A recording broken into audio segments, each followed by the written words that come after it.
Hello बच्चों। आज chemistry का सेशन लेने वाले हैं हम।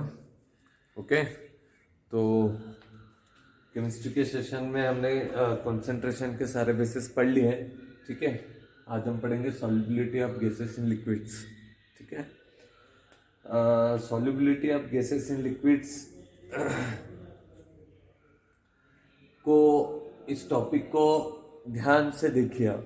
ठीक है, solubility of gases in liquids, है ना। मतलब कि लिक्विड में गैसेस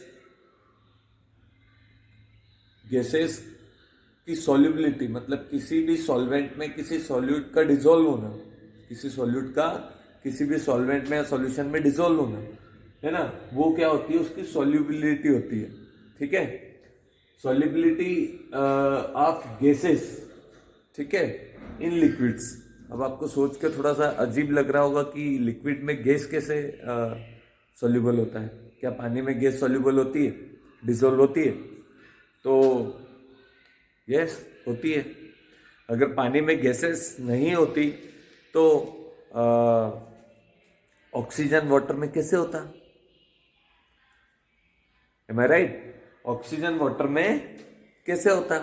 और अगर ऑक्सीजन वाटर में नहीं होता तो एक्वेटिक एनिमल अलाइव रह पाते क्या?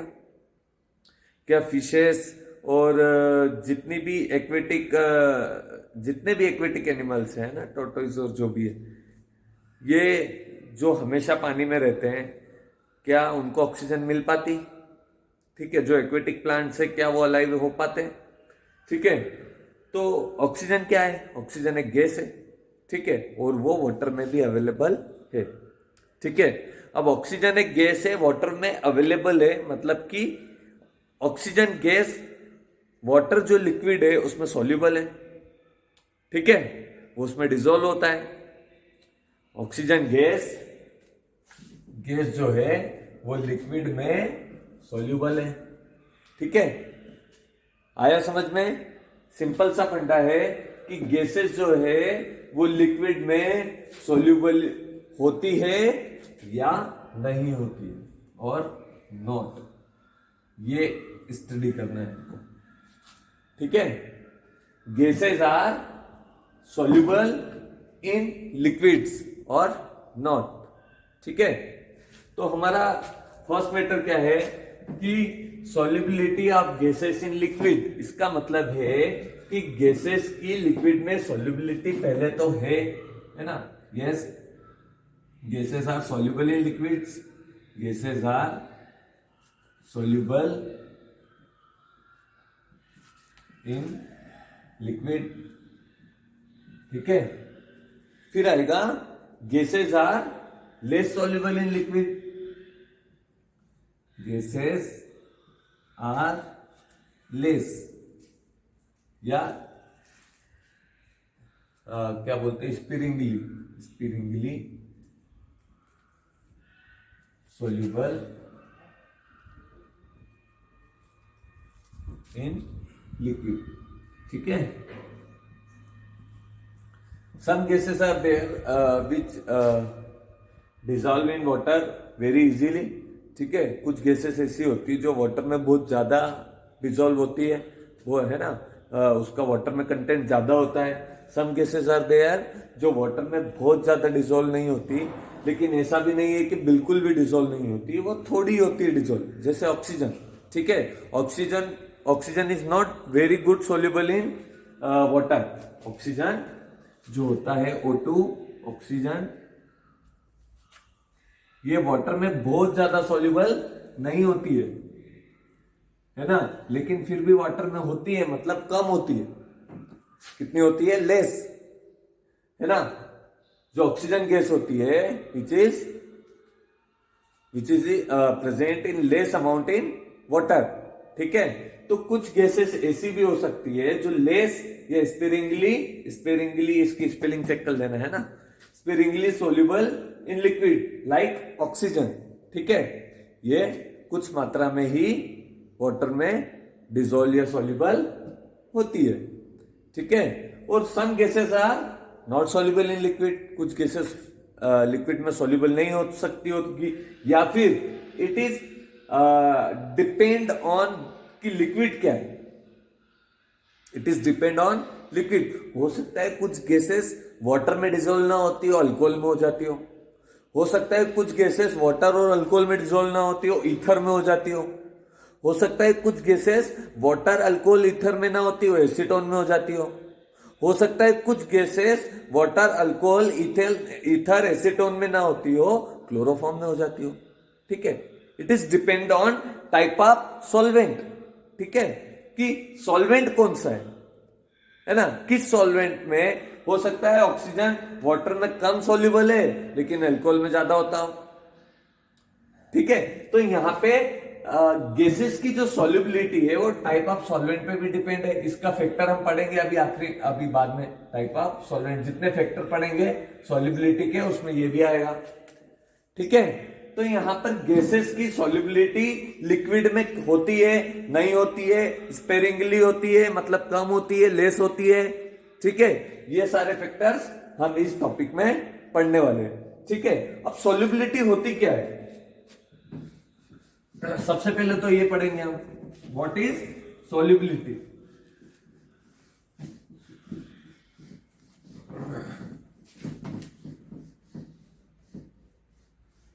सॉल्युबिलिटी क्या होती है कि एक डेफिनाइट अमाउंट का जो सॉल्यूट है ना, जो लेस अमाउंट में होता है वो सॉल्यूट, और जो मोर अमाउंट में होता है वो सॉल्वेंट। ठीक है, तो एक डेफिनाइट अमाउंट का है ना, वो 100 mg हो, वो 1 ग्राम हो, 100 ग्राम हो, 1 kg हो। ठीक है, या कुछ भी समझ लीजिए, है ना, 100 ग्राम हो, 200 ग्राम हो। तो definite amount of solute, sorry maximum amount of solute. ठीक है, क्या है, मैक्सिमम अमाउंट, मतलब जितना आप डिजोल्व कर सके, maximum amount of solute dissolve in definite amount of solvent. 100 ml water लिया, उसमें कितना नमक मिलाया जा सकता है ना, उसमें कितना सॉल्ट डिजोल्व हो सकता है। ठीक है, this is what, this is solubility. उसमें एक और फैक्टर है टेम्परेचर। ठीक है, फिर से बता देता हूं, मैक्सिमम अमाउंट का जो सॉल्यूट है, ठीक है, मतलब जितना मिलाया जा सके, डेफिनेट अमाउंट ऑफ सॉल्यूट, है ना। एक ग्लास भर के पानी ले लिया, उसमें आप कितना नमक मिला सकते हैं, थोड़ा मिलाया, फिर मिलाया, फिर मिलाया, फिर मिलाया। ठीक है, जितना ज्यादा आप मिला सकते हैं वही उसकी क्या है, सॉल्युबिलिटी। लेकिन एट गिवन टेम्परेचर, हमें पता है कि टेम्परेचर बढ़ाने पे वाटर के मॉलिक्यूल्स के बीच में स्पेस बढ़ता है, और स्पेस बढ़ने के कारण उसमें डिसोल्यूशन प्रॉपर्टी, उसकी सॉल्युबिलिटी प्रॉपर्टी बढ़ती है मैक्सिमम में। ठीक है, जितना लेस टेम्परेचर होगा मॉलिक्यूल्स पास में आएंगे और सॉल्युबिलिटी का जो ये फैक्टर है कम होता जाएगा। ठीक है, तो एट गिवन टेम्परेचर मतलब वहां पर टेम्परेचर उस समय पर कितना है, 37 है, 25 है, 30 है। ठीक है, तो ये डेफिनेशन है कि maximum amount solubility is the maximum amount, solubility is the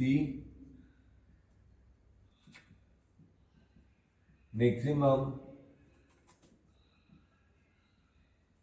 amount of solute dissolved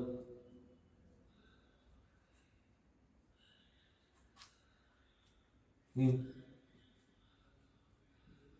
definite amount of solvent। ठीक है, at given temperature, at given temperature.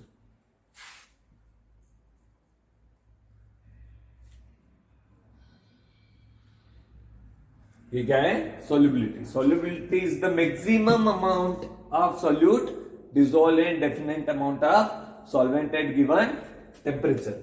ठीक है, its value depend on nature of solute, nature of solvent, temperature and pressure. तो हम तो यहाँ पे जो सॉल्यूट है उसका नेचर कैसा है वो देखेंगे तो गैसेस है। ठीक है, सॉल्वेंट कैसा है मैंने बोला अल्कोहल, एसीटोन, ईथर, वाटर, कुछ भी हो सकता है। तो दीज आर द नेचर। तो सॉल्युबिलिटी जो है इन सारे फैक्टर और टेम्परेचर भी है उसमें, इन सारे फैक्टर्स पे डिपेंड होती है। ठीक है, और जो मोस्ट ऑफ द गैसेस होती है वो वाटर सॉल्युबल होती है। Gas differ in their oxygen of air is soluble sparingly. ठीक है, वो स्पेरिंगली था, है ना।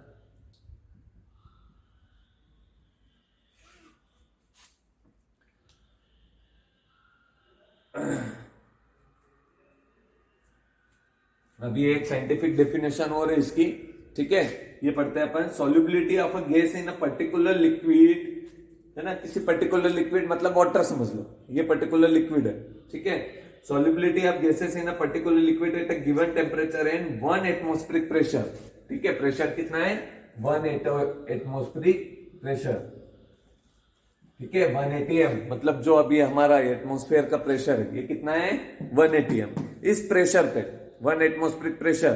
ठीक है, टेम्परेचर भी जो अभी दिया हुआ है ना, जो रूम टेम्परेचर अभी है 37 समझ लीजिए। ठीक है, तो at a given temperature and 1 atmospheric pressure, है ना, प्रेशर पे सॉल्युबिलिटी बढ़ती है, हमेशा ध्यान रखना। Is volume of it in CC, volume of it and CC. ठीक है, क्या क्या फैक्टर्स दिए हैं इसमें।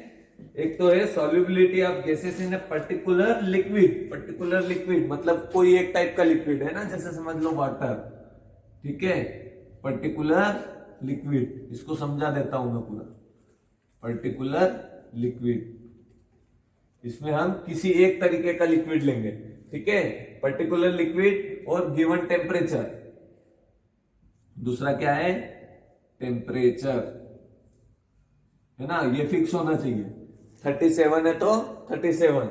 ठीक है, और उसके बाद आता है 1 atm मतलब 1 एटमॉस्फेरिक प्रेशर, है ना। वो कौन सा है जो अभी हमारे ऊपर प्रेशर लग रहा है, इसको हम कौन सा प्रेशर बोलते हैं 1 एटमॉस्फेयर का। हमारे एटमॉस्फेयर में जितनी गैसेस है वो हमारे ऊपर जितना प्रेशर लगाती है it is 1 atm। And volume कितना है, ठीक है, ये हो गया प्रेशर, है ना। टेम्परेचर समझ लो 37.5 डिग्री सेल्सियस, है ना। एग्जाम्पल ले लो, प्रेशर 1 atm है और वॉल्यूम कितना है 1 cc या cc, है ना, 1 cc या cc at STP, standard temperature and pressure. ठीक है, वो वही यही होता है 1 atm and 37.5 degree Celsius temperature जो होता है 1 STP होता है। ठीक है, standard temperature and pressure at STP। CC क्या होता है, सीसी होता है क्यूबिक सेंटीमीटर वॉल्यूम। ठीक है, वॉल्यूम आप सबको पता है कि ये एक बर्तन है, इस बर्तन का जो वॉल्यूम है वो कितना है 1 लीटर है। कितना है 1 लीटर, है ना। वो जो नाप आते हैं उसका वॉल्यूम जो होता है वो क्या होता है 1 लीटर होता है, 2 लीटर 5 लीटर 10 लीटर, है ना। तो यहां पर हम जिस सॉल्युबिलिटी किसी सब्सटेंस की देखेंगे तो किस में देखेंगे कि जो सब्सटेंस है उसका जो वॉल्यूम कितना है क्यूबिक सेंटीमीटर में होना चाहिए। कितना होना चाहिए क्यूबिक सेंटीमीटर में, क्यूब सेंटीमीटर। आया समझ में। अभी 1 क्यूब भी हो सकता है, 2 क्यूब सेंटीमीटर भी हो सकता है, 3 क्यूब भी हो सकता है, 3 cc 4 cc 5 cc, हमारे हिसाब से हम उसको ले सकते हैं, है ना। तो ये जो वॉल्यूम है ये कितने में होता है सीसी में, cubic centimetre, cubic centimetre.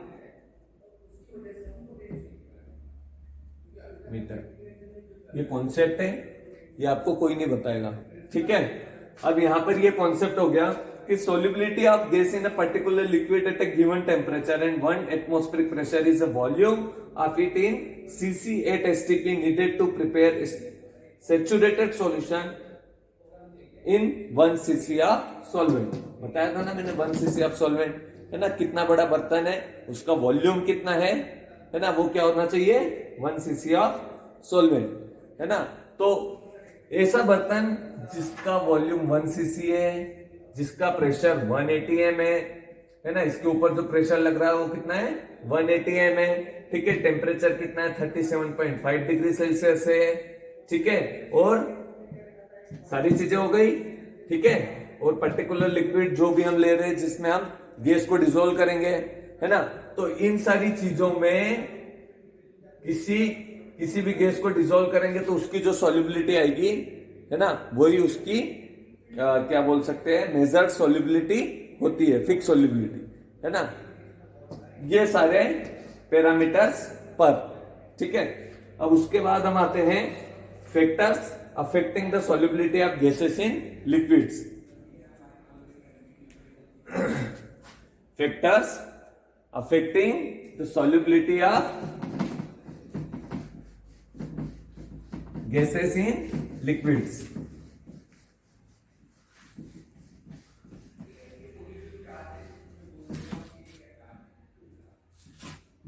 Factors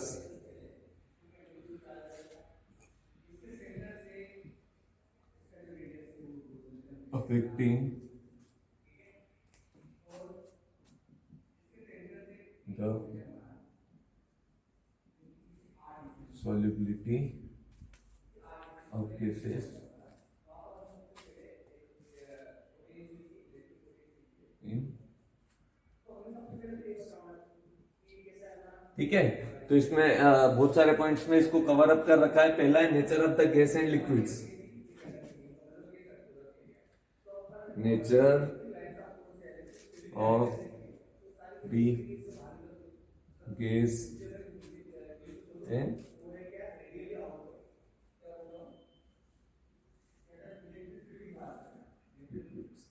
ठीक है। तो इसमें क्या है, the solubility of gases that liquefy easily और which react with the solvent is high, for example hydrochloric acid, carbon dioxide and sulphur dioxide and ammonia. The gases such as nitrogen and oxygen which do not liquefy easily do not react with the solvent are less soluble, ठीक है। ऐसी gases जिनको compress करने पे, ऐसी gases जिनको compress करने पे वो आसानी से लिक्विफाई हो जाती है, मतलब गैस से लिक्विड में चेंज हो जाती है, ठीक है, वो सॉल्वेंट से इजीली रिएक्ट कर लेती है। समझ में आया। और ऐसी गैसेस जो कंप्रेस करने पे, प्रेशर लगाने पे आसानी से लिक्विफाई नहीं होती है, वो सॉल्वेंट से, मतलब सॉल्यूट गैसेस को डिसॉल्व करने वाले सॉल्वेंट से रिएक्शन इजीली नहीं करती है, इसलिए वो लेस सॉल्युबल है। और ऐसी गैसेस जो आसानी से लिक्विफाई हो जाती है ना, मतलब इस कंटेनर में गैस है, इस गुब्बारे में गैस है, बलून में, ठीक है, उसको हम बहुत ज्यादा प्रेशर करेंगे, कंप्रेस करेंगे, तो वो गैसेस के मॉलिक्यूल्स पास में आते हैं और पास में आके, है ना, क्या करते हैं, कंडेंस होके लिक्विड बना लेते हैं। क्या बना लेते हैं, लिक्विड, है ना। तो ऐसी गैसेस विच जो क्या होती है, आसानी से लिक्विफाई हो जाती है ना, इजीली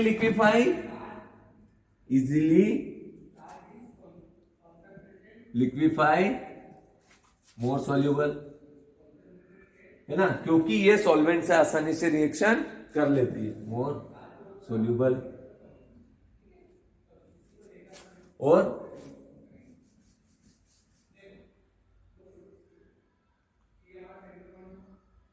नॉट लिक्विफाई इजीली,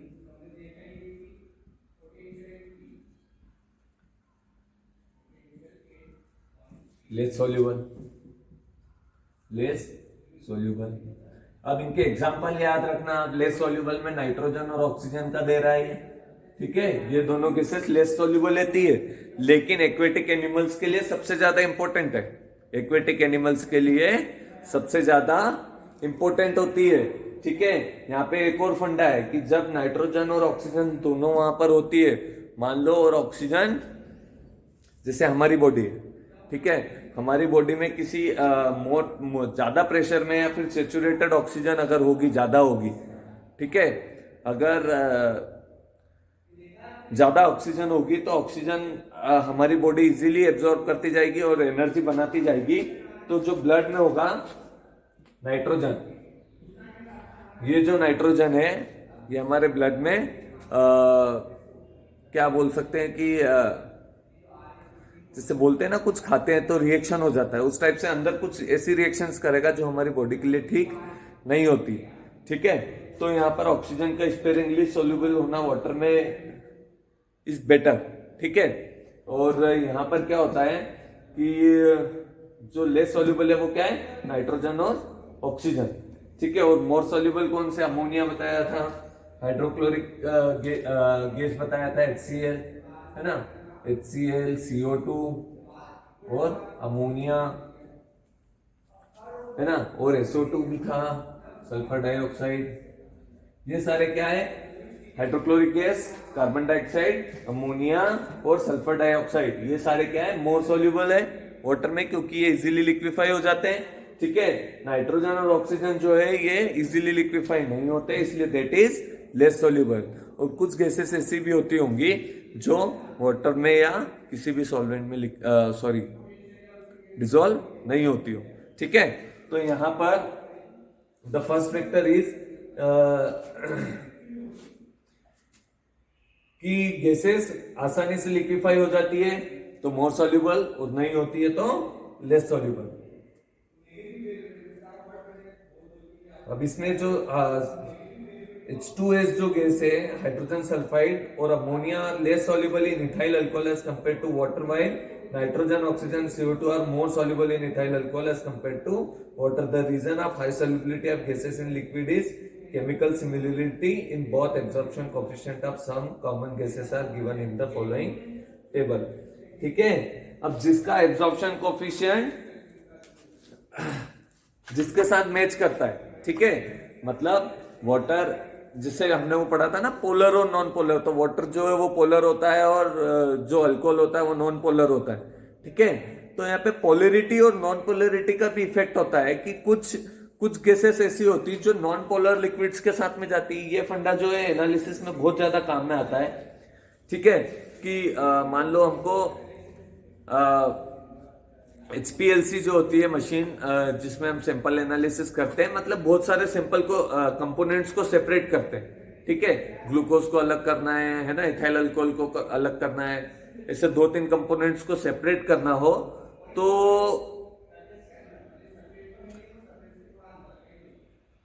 क्या बोल रहा था मैं, हाँ, तो वो सब्सटेंस इनको हमें अलग करना है, वो किस सॉल्वेंट में इजीली डिसॉल्व होते हैं। ठीक है, तो यहां पर क्या होता है कि जो नाइट्रोजन और ऑक्सीजन है, ये अल्कोहल से जो इनका स्ट्रक्चर है वो मैच करता है ना, ये अल्कोहल से आसानी से रिएक्शन करते हैं। और जो बाकी के हाइड्रोजन सल्फाइड है, CO2 है, ये वाटर से बहुत अच्छे से रिएक्शन करते हैं। तो इनका फैक्टर यही है जिसको बोलते हैं हम एब्जॉर्प्शन कोफिशिएंट। क्या बोलते हैं उसको, एक नाम दे दिया है कि कौन किससे मैच करता है ना। जैसे कि आपकी फ्रेंडशिप भी होती है आपके फ्रेंड्स के साथ में, तो आपको वही फ्रेंड अच्छा लगता है जो आपके जैसा हो, है ना, जो आपके जैसे बातें करता हो, आपको मस्ती करना पसंद है तो आपके साथ मस्ती करता हो, आपको बैठे रह के म्यूजिक सुनना पसंद है तो आपके जैसा म्यूजिक सुनना पसंद करता हो, जो आपकी बातें सुनना पसंद करता हो, है ना, आप उसकी बुराई करते हैं तो वो सुनना चाहे तो वो आपका अच्छा फ्रेंड होता है। ठीक है, तो यहां पर भी ऐसा ही है कि जो गैसेस वहीं पे डिसॉल्व होती है, कहां, वहीं डिसॉल्व होती है जहां पर उसका एब्जॉर्प्शन कोफिशिएंट सही होता है, मतलब जिस गैसेस में वो मतलब उनका केमिकल जो कंपोजिशन है वो मैच करता है ना, दोनों का केमिकल कंपोजिशन मैच करता हो, वहीं पे डिसॉल्व होती है, उसे हम एब्जॉर्प्शन कोफिशिएंट बोलते हैं। ठीक है, अब सेकेंड फैक्टर क्या है, अब यहाँ पे कुछ गैसेस भी दी हुई है और टेबल भी दी हुई है, उसमें आप एब्जॉर्प्शन कोफिशिएंट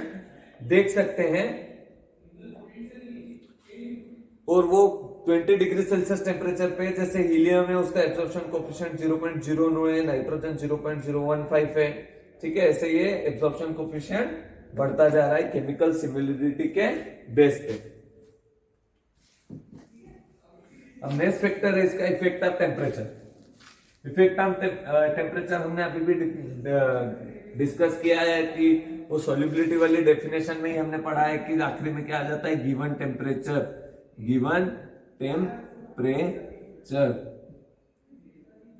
ठीक है, तो गिवन टेम्परेचर का मतलब है कि टेम्परेचर वहां पर कितना है।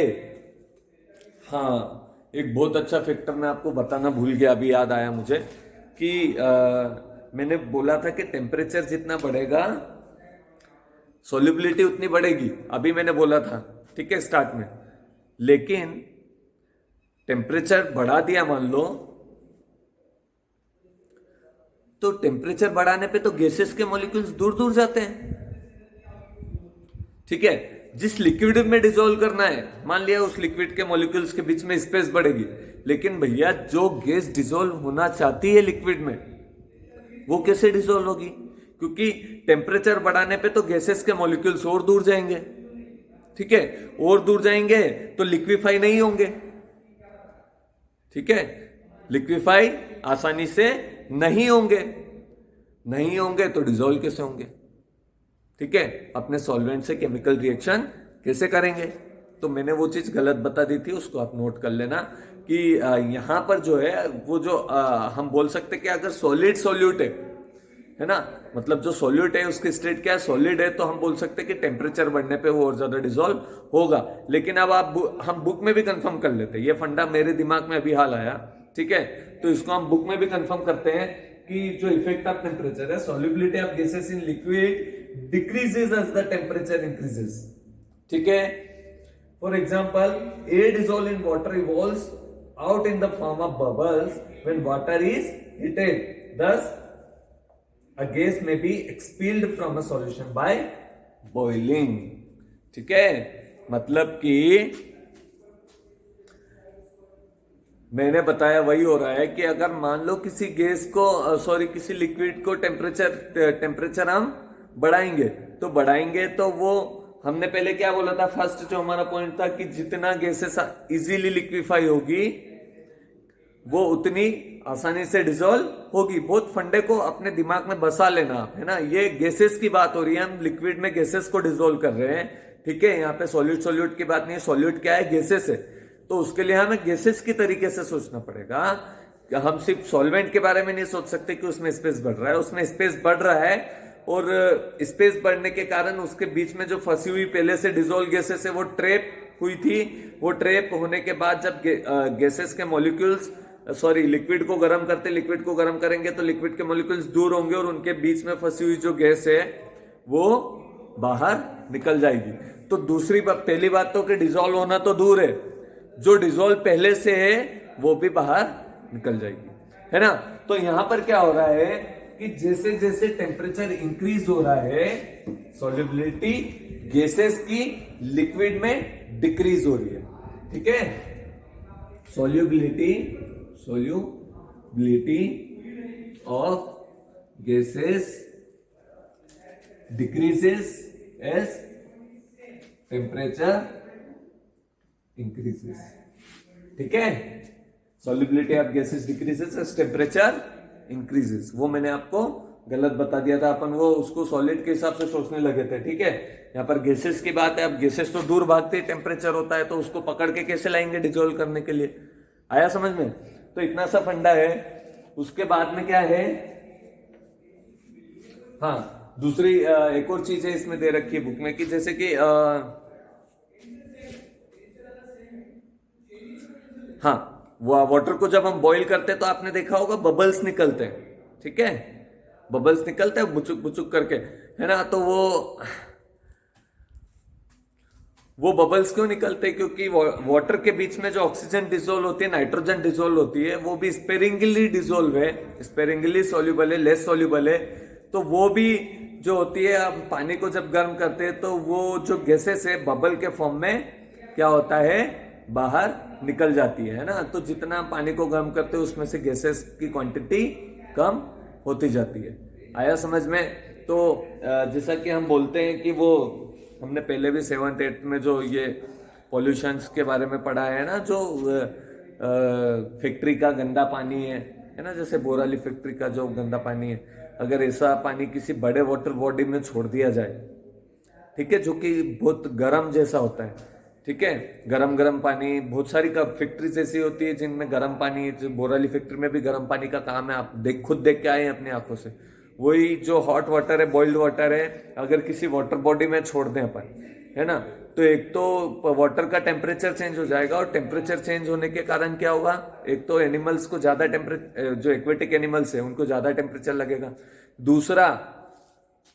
दूसरा क्या होगा कि जो थोड़ी बहुत ऑक्सीजन वाटर में डिजोल्व है वो क्या होगी, वाटर के गर्म होने के कारण इवॉल्व आउट हो जाएगी, है ना, इवॉल्व आउट हो जाएगी, तो एक्वेटिक एनिमल को ऑक्सीजन कैसे मिलेगा, है, सो दे विल डाई।